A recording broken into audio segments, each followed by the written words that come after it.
It's time to present Scott DuPont to bring you another episode of Finance Your Movie with tips and strategies to help you get your money to tell your story. It's time!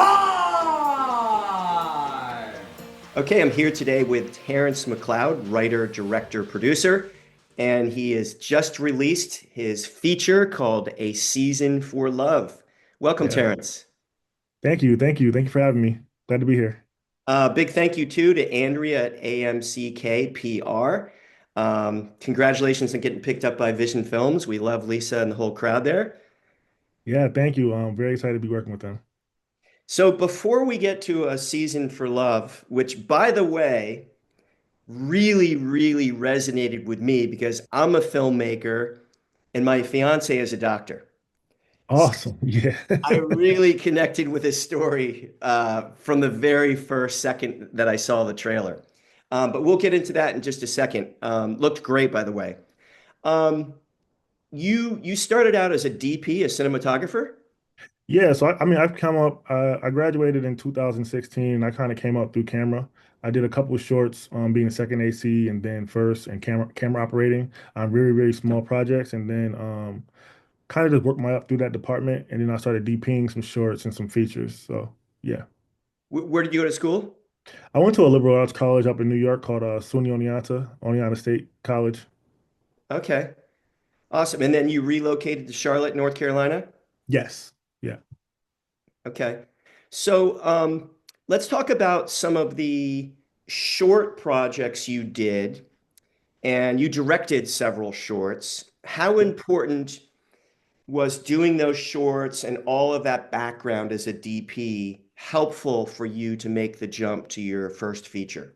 Yeah, I think working on shorts is invaluable. One, it allows you to kind of make mistakes, and learn that process of filmmaking, which is a giant, machine, right? So I think two things. It allowed me to learn what my voice is as far as my language, as far as filmmaking and what I want to tell and how I want to do it. It also allows you just to meet collaborators. Um, you know, it's a short, depending on what the budget is and what the reason you're making the short. It's an easy 1 or 2 day project that you can just learn and fail on, and meet people. So it allowed me to meet a lot of the shorts I've done. I've worked with the same people over and over, and when it was time to make the feature, I called them and say, hey, this is what I'm doing next. And so I mean, I still do shorts. It's something like in between writing a feature or a series or something. I'm always like, I got this little idea. Let me just get it out. Let me experiment. Maybe a change in how I light something, or a new directing strategy I have. It's good to do those things there, so I can see how they work before I put them on. Get a budget behind something and really go for it. And did you pull in some of the talent in front of the camera as well from these shorts or these relationships, or did you just Yes. kind of cast from scratch? So I've been casting from relationships, so definitely like people I've worked before. I just find the vibe is kind of right on set, so it's easier to work with them. I know the talent level. If there's someone, people always reach out to me, and there's always an opportunity for a casting call if there's someone that we need to fill a role for. But usually what I'm doing is, reaching back into, my contacts of who I worked with before to see if they want to work again. So here's the $1 million question or the $500,000 question. By the way, what was your budget for A Season for Love? So we were under $100,000. Uh, Wow. yeah, so it was completely self-financed. So, So when you it, when you say completely self-financed, because this is the question our audience wants to know, you did it yourself. You didn't take any other people throwing in money or contributing. no, yeah, we did. I did it myself, self-financed it. So when I had a lot of gear and stuff already as a working DP, so there was no need to go and rent extra gear. You know what I mean? So when we built the budget, we built it based on, if I can have anything I wanted, right? And then as you go out and you're pitching, you realize you gotta kind of scale it down to what you have. So yeah, it was under 100,000, but I had most of the stuff I needed to get it done already myself. So it was an easier sell that way for me than not having to go to a rental house or and then again working with collaborators from people I worked with before. It's sometimes at that budget level, you're beg, borrowing, and stealing, right? You're Yeah, kind of yeah. quid pro quo. You're doing something for something. So like a lot of favors were pulled in. There's a lot of films where I worked on for free, and I'm just like, hey, I got this thing now. You want to come play? You want to come hang out? Let's make this happen. And so it's a lot of calling in favors and just working with what you got. So favors, free or very, very inexpensive locations. You had a lot of the gear. So you did no crowdfunding. None of your partners put in any cash. It was all you that put in the money, whatever Yeah, money it was. it was all me. I don't recommend it. But it was all me. I think next time I definitely try to get investors. But for this, it was all me. Just Wow. savings and calling in favors. Wow. Well, I applaud you for that. And it to me looks like about a $500,000 film. Just that comes back to your being a DP because the cinematography, especially the night shots, Yeah. looked amazing. And the city, your locations. So kudos for you. Um, Thank you. Thank you. I'd love to talk to you sometime in the future if you ever step up and want to, try to raise 500,000 or 1 million.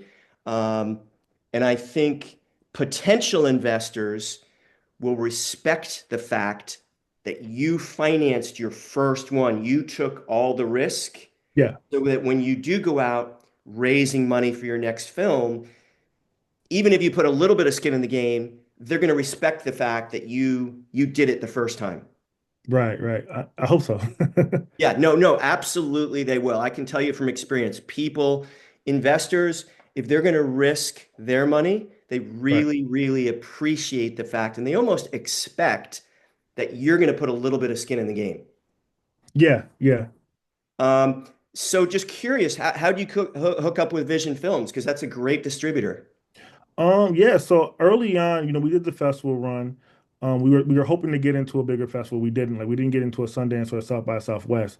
So from there, I was just, went the cold email route. It's seeing who's going to take a submission, and I reached out to a ton of distributors. A few got back to me, and then from there it was just negotiating, trying to figure out what deal made sense.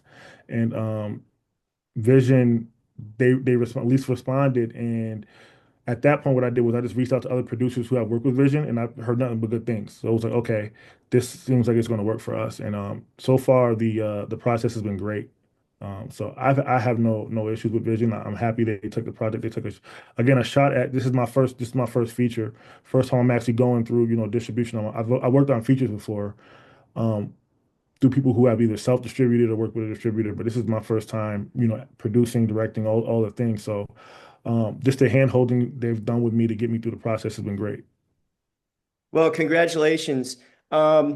You can't really give advice to people on how to raise money because you didn't do it, but what advice would you share for someone doing the same micro budget level in order to get those next to nothing locations or to pull those favors? How did you do that?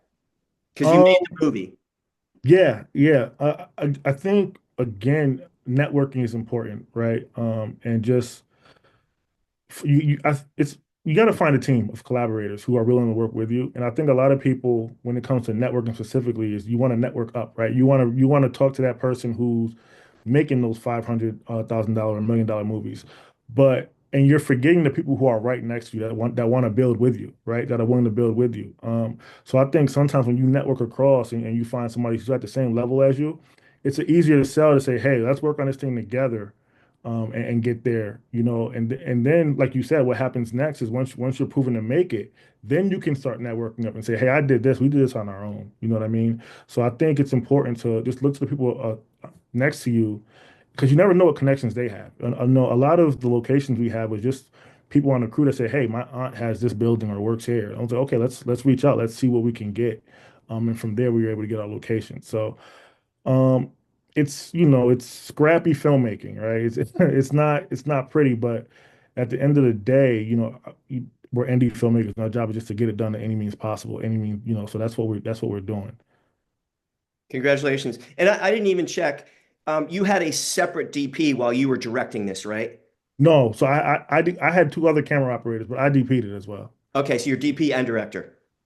Yeah. Okay, great way to save money in the budget. Yeah, I mean, and that's what I mean. Like, so the budget, there's a line item for every crew position that I put out there, but then thinking, I go, I know that that's not really the full price because I'm going to end up doing it. So it's just like little tricks like that. Yeah. And I'm assuming you fed all the cast and crew. Yes, yes, Okay. That's which is important. crazy. It, to think about it, that's such a major expense that I don't think people realize. Yeah. But yeah, Got to keep the cast and crew happy with a oh full stomach. yes, yes. So, congratulations. The film looks amazing. For anyone who hasn't seen the trailer yet, give us like a 30, 60-second synopsis of the film. Yeah, so the film is about a director, a filmmaker who meets a doctor out one night and they instantly click, right, and fall in love. And then, but what happens is, society presents both of them with problems and situations that they need to navigate. So, you know, they're forced to deal with those issues while deciding if they're going to stay together or go their separate ways. That's pretty much the story. It's a black love story that shows us in a positive light. I think too often we see black people unfortunately shown through what's called trauma bonding or trauma experiences, and that's one thing we did not want to do on this film. That's why Danielle, she plays a doctor, and he's a creative, he's a filmmaker. We wanted to show that we can be at the top of our professions and still pursue love. So Awesome. Awesome. Well, go see A Season for Love. And where can people go see it now?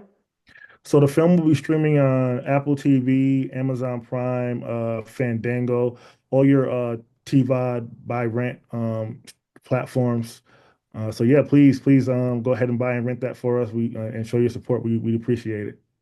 Awesome. And what's the best place people can contact you or follow? Do you have any social media coordinates? Yeah, so for me, my Instagram handle and Facebook is Terry underscore Auteur. So Terry underscore AUTEUR. And our film's Instagram page, we don't have a website, but we have an Instagram page, is A Season for Love Film. At A Season for Love Film.